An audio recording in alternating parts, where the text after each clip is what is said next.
ভাবেন মার্কিন যুক্তরাষ্ট্রের এমন প্রভাব বলয়ে ঢুকে পড়ার পর এখন নাকি ব্রাজিল, রাশিয়া, ভারত, চীন, দক্ষিণ আফ্রিকা, মিশর, ইথিওপিয়া মিলে যে আন্তর্জাতিক সংস্থাটা মার্কিন যুক্তরাষ্ট্রের খবরদারি পৃথিবীতে কমাতে গঠন করেছে, সেই ব্রিক্সে আর সাংহাই সহযোগিতা সংস্থা এসসিওতে চীন রাশিয়ার সঙ্গে মাখামাখির একটা জলজ্যান্ত প্রমাণ হাজির করে ঢুকতে চাইছে খলিলুর রহমানের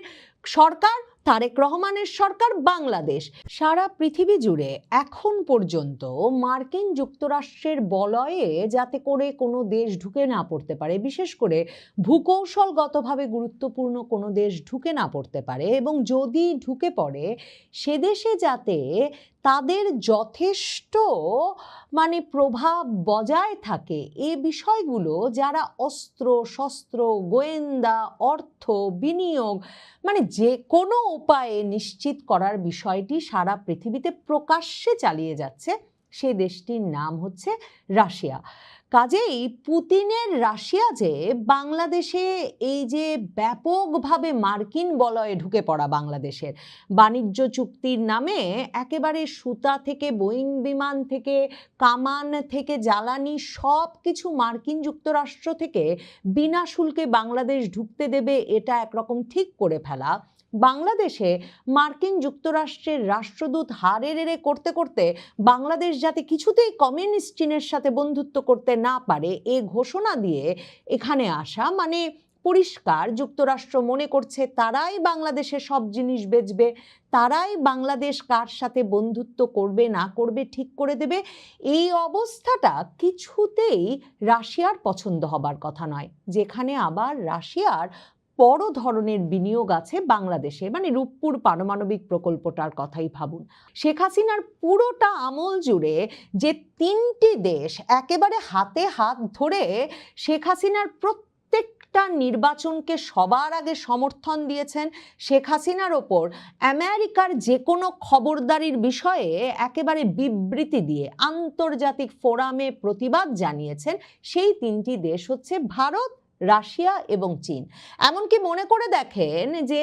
2023-এর শেষে 2024-এ শেখ হাসিনার শেষ নির্বাচনটার আগে যখন নির্বাচন যাতে অংশগ্রহণমূলক হয়, সেই ধমকাধমকির ধারাবাহিকতায় পিটার হাস মার্কিন রাষ্ট্রদূত কিংবা মার্কিন যুক্তরাষ্ট্র ডোনাল্ড লু মার্কিন যুক্তরাষ্ট্রের সহকারী পররাষ্ট্রমন্ত্রী, এরা ঘন ঘন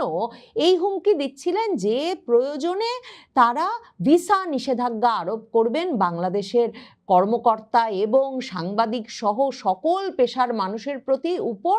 বাংলাদেশে ব্যাপকভাবে তারা ভিসা নিষেধাজ্ঞা সহ নানা রকম নিষেধাজ্ঞা পর্যন্ত নিয়ে আসতে পারেন। এমনকি ডোনাল্ড লু দুদফা বাংলাদেশ সফরে এলেন ওই ধমকটাকে আরো ভয়ের করে তুলতে। তখন ভারত, রাশিয়া, চীন সরাসরি বিবৃতি দিয়ে বলেছিল যে একটি দেশের নির্বাচন ব্যবস্থায় অন্য দেশের হস্তক্ষেপকে এই তিনটি দেশ ভালো চোখে দেখে না, এবং এগুলোকে মার্কিন যুক্তরাষ্ট্রের কর্তৃত্ববাদ বা খবরদারি বলে তারা মনে করে। ভারত, রাশিয়া, চীন হচ্ছে তিনটি দেশ যারা প্রথম শেখ হাসিনা 2024-এর নির্বাচনে যখন বিজয়ী হলেন তখন প্রথম যে তিনটি দেশ পরপর তাকে এই অভূতপূর্ব বিজয়ের জন্য অভিবাদন জানালো, তারা হচ্ছে ভারত, রাশিয়া, চীন। কাজেই এই যে একটা ভারত, রাশিয়া, চীন, এই তিন দেশের সঙ্গে বন্ধুত্ব করে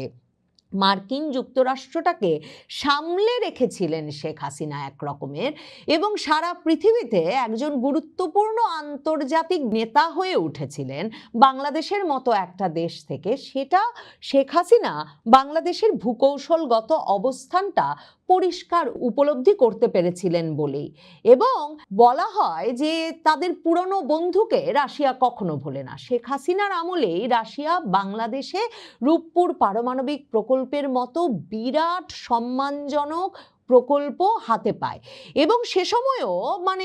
ভারত থেকে আমেরিকা থেকে চীন এগুলো তো একটা প্রতিদ্বন্দ্বিতা, বিশেষ করে আমেরিকা সেটা একেবারেই পছন্দ করে নাই। কিন্তু শেখ হাসিনা এই প্রকল্পটি বাংলাদেশের জ্বালানি বৈচিত্র্যকরণের অংশ হিসেবে গুরুত্ব গুরুত্বের সঙ্গে এবং একটা আন্তর্জাতিক ভারসাম্য আনতে, মানে কোন দেশে কি কাজ দেবেন এই বিষয়ে একটা ভারসাম্য আনতে সে সময় রাশিয়াকে এই কাজটা দিয়েছিলেন। রাশিয়া শেখ হাসিনার এমন মানে ঘনিষ্ঠ বন্ধু প্রেসিডেন্ট পুতিনের সরকার যে তারা কিন্তু 2023-এই রাশিয়ান গোয়েন্দা সংস্থার তথ্যের ভিত্তিতে শেখ হাসিনাকে জানিয়েছিল যে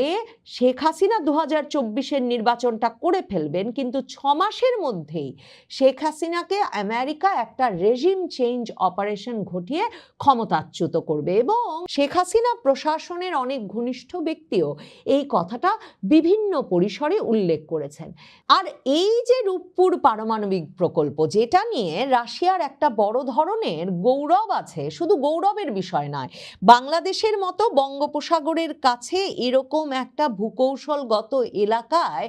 এত বড় একটা প্রকল্প করতে পারা রাশিয়ার যে নিরাপত্তা পরিকল্পনা তার সাথেও অত্যন্ত গুরুত্বের সঙ্গে যায়। অথচ ইউনূস সরকার ক্ষমতায় এসে শেখ হাসিনাকে ক্ষমতাচ্যুত করবার পরেই শেখ হাসিনা, টিউলিপ সিদ্দিকী, সজীব ওয়াজেদ জয় সহ শেখ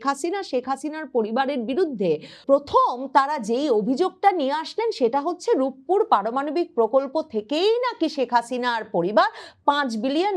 নিয়ে নিয়েছে। তখনই রাশিয়ার রাষ্ট্রদূত রীতিমতো প্রকাশ্যে এসে বলেছিলেন যে আপনারা কি আমাদেরকে পাগল ভাবেন যে একটা প্রকল্প শুরু হলো আর $5 বিলিয়ন দিয়ে দেওয়া হলো। বাংলাদেশে যেই ব্যক্তিটি বাংলাদেশে রিট করলেন এবং এই অভিযোগটিকে আন্তর্জাতিক পরিসরে নিয়ে গেলেন, তিনি বিএনপির মন্ত্রী হয়েছেন, মুসা বিন শমশেরের ছেলে ববি হাজ্জাজ। এখন সেই বিএনপি সরকার বলছে রূপপুর পারমাণবিক বিদ্যুৎ প্রকল্পের যে দ্বিতীয় পর্যায়ের কাজ শেখ হাসিনার সাথে পরিকল্পনা হয়ে গিয়েছিল রাশিয়ার, সেটা যাতে রাশিয়া অব্যাহত রাখে এবং বাংলাদেশের জাতীয় গ্রিডের সঙ্গে কি করে রূপপুর পারমাণবিক প্রকল্পের বিদ্যুৎটাকে সংযুক্ত করা যাবে থেকে শুরু করে বাংলাদেশে যে প্রশিক্ষণ কার্যক্রম চলছে যাতে পরে বাংলাদেশের প্রকৌশলীরাই এই কার্যক্রম চালিয়ে নিয়ে যেতে পারেন, সেটাও যাতে তারা অব্যাহত রাখে। কারণ বিএনপি সরকার $5 বিলিয়ন যে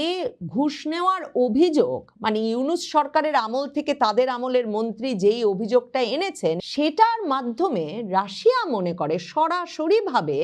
রাশিয়ার ভাবমূর্তিতে আঘাত আনা হয়েছে এবং বাংলাদেশ রাশিয়ার যে সম্পর্ক সেই সম্পর্কটাকে ক্ষতিগ্রস্ত করা হয়েছে। বিশেষ করে রূপপুর পারমাণবিক প্রকল্পটি বাস্তবায়ন করছে রাশিয়ার রাষ্ট্রীয় প্রতিষ্ঠান রোসাটমও তখন বিবৃতি দিয়ে বলেছিল যে রাশিয়া কারো হাতে নগদ অর্থ তুলে দেওয়ার কোনো সুযোগ দেয় না। রাশিয়ার অর্থ মন্ত্রণালয় সরাসরি যেই কোম্পানি কাজ করে, মানে তাদের রোসাটম, তাকেই টাকা ছাড় করে। কাজেই এ ধরনের গল্প গুজব ছড়িয়ে শুধুমাত্র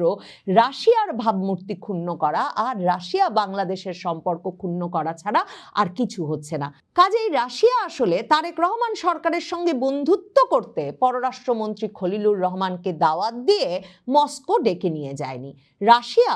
একটা ফাঁদ তৈরি করে রেখেছিল যে মার্কিন বলয়ে এভাবে যে একেবারে হাত পা তুলে ঢুকে যাচ্ছে বাংলাদেশ, সেই দেশটিকে কি করে আবার তাদের একটা প্রভাব বলয়ের ভিতরে নিয়ে আসা যায়। বাংলাদেশে যখন তারেক রহমান সরকার টের পেতে শুরু করেছেন যে তারা সব দিয়ে দেওয়ার পর এখন আমেরিকা আরো চাইছে 1% পাল্টা শুল্ক কমাতে, যখন সব দিয়ে আসা হয়েছে আমেরিকাকে, তখন যুক্তরাষ্ট্র এখন বলছে যে বাংলাদেশে নাকি বাধ্যতামূলক শ্রম দেওয়া হয় কারখানায়, কাজেই তৈরি পোশাকের উপরে 10 থেকে 12% পর্যন্ত আরো শুল্ক তারা আরোপ করতে পারে। এছাড়া তিস্তা ব্যারেজ তারেক রহমান যখন ভাবছেন চীন সফরে দাওয়াত পাওয়ার বিনিময়ে তিনি তিস্তা ব্যারেজ প্রকল্পটা চীনকে দিয়ে আসবেন, তখন যুক্তরাষ্ট্রের রাষ্ট্রদূত দ্রুত পানি সম্পদ মন্ত্রী অ্যানির কাছে গিয়ে তাকে ধমকেছেন এবং পদ্মা ব্যারেজটা কার কাছে যাচ্ছে সে বিষয়ে খোঁজ খবর নিয়ে এসেছেন। রাশিয়া তককে ছিল যে তারা এই খলিলুর রহমানকে কিংবা তারেক রহমান সরকারের একজন গুরুত্বপূর্ণ ব্যক্তিকে মস্কো পর্যন্ত নিয়ে গিয়ে প্রথমত তারা যে অনুরোধটা করছে রূপপুর পারমাণবিক প্রকল্পটা চালিয়ে যাওয়ার, সেটাকে আনুষ্ঠানিক করে নেবে। এর মাধ্যমে ব্রিটেন থেকে শুরু করে বাংলাদেশ কোথাও কখনো আর টু শব্দ উচ্চারণ করার সুযোগ থাকবে না যে রূপপুর পারমাণবিক প্রকল্প বাস্তবায়ন করতে গিয়ে $5 বিলিয়ন একটা দেশের সরকার প্রধান আর তার পরিবারকে রাশিয়া তুলে দিয়েছে। সবচেয়ে ইন্টারেস্টিং হচ্ছে যে খলিলুর রহমান রাশিয়া গিয়ে রীতিমতো ব্রিক্স এবং সাংহাই সহযোগিতা সংস্থায় এসসিওর আনুষ্ঠানিক সদস্য পদ পেতে আগ্রহ প্রকাশ করে এসেছেন। ভাবেন, মার্কিন যুক্তরাষ্ট্রের এমন প্রভাব বলয়ে ঢুকে পড়ার পর এখন নাকি ব্রাজিল, রাশিয়া, ভারত, চীন, দক্ষিণ আফ্রিকা, মিশর, ইথিওপিয়া মিলে যে আন্তর্জাতিক সংস্থাটা মার্কিন যুক্তরাষ্ট্রের খবরদারি পৃথিবীতে কমাতে গঠন করেছে, সেই ব্রিক্সে আর সাংহাই সহযোগিতা সংস্থা এসসিওতে চীন রাশিয়ার সঙ্গে মাখামাখির একটা জলজ্যান্ত প্রমাণ হাজির করে ঢুকতে চাইছে খলিলুর রহমানের সরকার, তারেক রহমানের সরকার, বাংলাদেশ। মানে রাশিয়া জানে এসব ঘটনা যে মাত্র মার্কিন যুক্তরাষ্ট্রের কানে যাবে, মার্কিন যুক্তরাষ্ট্র এমন কড়া ব্যবস্থা নেবে, এমন চাপে ফেলবে তারেক রহমান সরকারকে, হয় তারেক রহমান সরকার পড়ে যাবে, রাশিয়ার বন্ধু কোনো সরকার আসবে, রাশিয়া, ভারত, চীন এদের বন্ধু সরকার তো বাংলাদেশে একটা দীর্ঘ সময় ছিল, এরকম কোনো সরকার আসবে, আর না হলে তারেক রহমান সরকারের ওপর এমন চাপ প্রয়োগ করবে যে সে চাপ কাটাতে তারেক রহমান সরকারকে তখন রাশিয়া বা এই বলয়ের দেশগুলোর কাছে এসে আশ্রয় নিতে হবে। কাজেই শেখ হাসিনা যে এখন বলছেন দ্রুত দেশে ফিরবেন, সেটার পেছনে যে এই যে ভারত, রাশিয়া, চীন, মার্কিন যুক্তরাষ্ট্র এই দেশগুলোকে নিয়ে তারেক রহমান আর খলিলুর রহমানের খেলাটা ক্রমেই গুলিয়ে যাচ্ছে, সেটার একটা ভূমিকা আছে, সেটা বোধহয় যে কোনো আকেলমান মানুষই খুব সহজে বুঝতে পারবেন। বিএনপি সরকারের জন্য আসলে পররাষ্ট্র নীতি গুলিয়ে ফেলার বিষয়টা এটাই প্রথম নয়। একমাত্র ভারত বিরোধী কনস্ট্যান্ট সুদৃঢ় থাকা বিএনপি, যেমন বিএনপির নেত্রী বেগম খালেদা জিয়া যেমন ভারত সফর করে এসে বলেছিলেন যে পানি বন্টনের বিষয়ে কথা বলতে ভুলে গেছেন, ঠিক তেমনিভাবে চীনের চিরকালের ঘনিষ্ঠ বিশ্বস্ত বিএনপি হঠাৎ করে 2001 সালের 4 দলীয় জোট সরকারের সময় তাইওয়ানের একটা মিশন খুলে বসেছিল বাংলাদেশে। সে সময় বাংলাদেশের এখনকার অর্থমন্ত্রী আমির খসরু মাহমুদ চৌধুরী ছিলেন বাণিজ্যমন্ত্রী, তিনি একাই নাকি সিদ্ধান্ত নিয়ে কাজ করে ফেলেছিলেন এবং তার চাকরিটা সে সময় গিয়েছিল। কাজেই বিএনপি যে কার বন্ধু, আসলে পররাষ্ট্র নীতিগুলো বুঝে বন্ধুত্ব করতে যায় কিনা, একের সঙ্গে আরেকজনের বন্ধুত্ব করতে হলে পাশাপাশি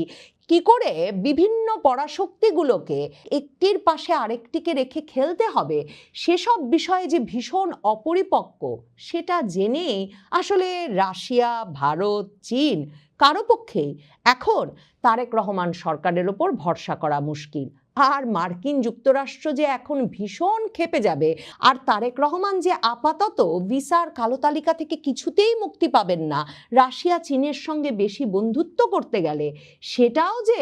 খলিলুর রহমান তারেক রহমানকে বলছেন না, সেটাও একটা বিস্ময় বটে।